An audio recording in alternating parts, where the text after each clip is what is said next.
Western Oklahoma, Blaine County in Northwestern Oklahoma, Southeastern Dewey County in Northwestern Oklahoma, Northwestern Canadian County in Central Oklahoma, until 8:30 p.m. Central Daylight Time.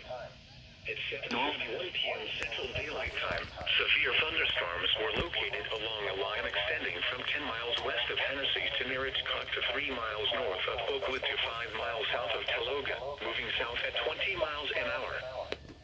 Expected hazards include golf ball size hail and 70 miles an hour wind gusts. This is a radar-indicated threat. The following effects are expected. People and animals outdoors will be injured. Expect hail damage to roofs, siding, windows, and vehicles. Expect considerable tree damage.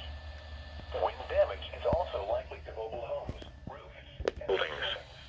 Locations impacted include Watonga, Kingfisher, Taloga, Oakwood, Thomas, Kenton, Dover, Custer City, Hitchcock, Greenfield, Loyal, Oakwood, Putnam, Eagle City, Fay, Southeastern Canton Lake, Hugmeg, Sudford, Omega, and Lacey.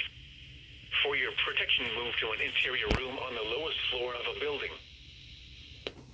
Fisher, Taloga, Oakwood, Thomas, Kenton, Dover, Custer City, Hitchcock, Greenfield, Loyal, Oakwood, Putnam, Eagle City, Fay, Southeastern Canton Lake, Hugmeg, Sudford, Omega, and Lacey. For your protection, move to an interior room on the lowest floor of a building.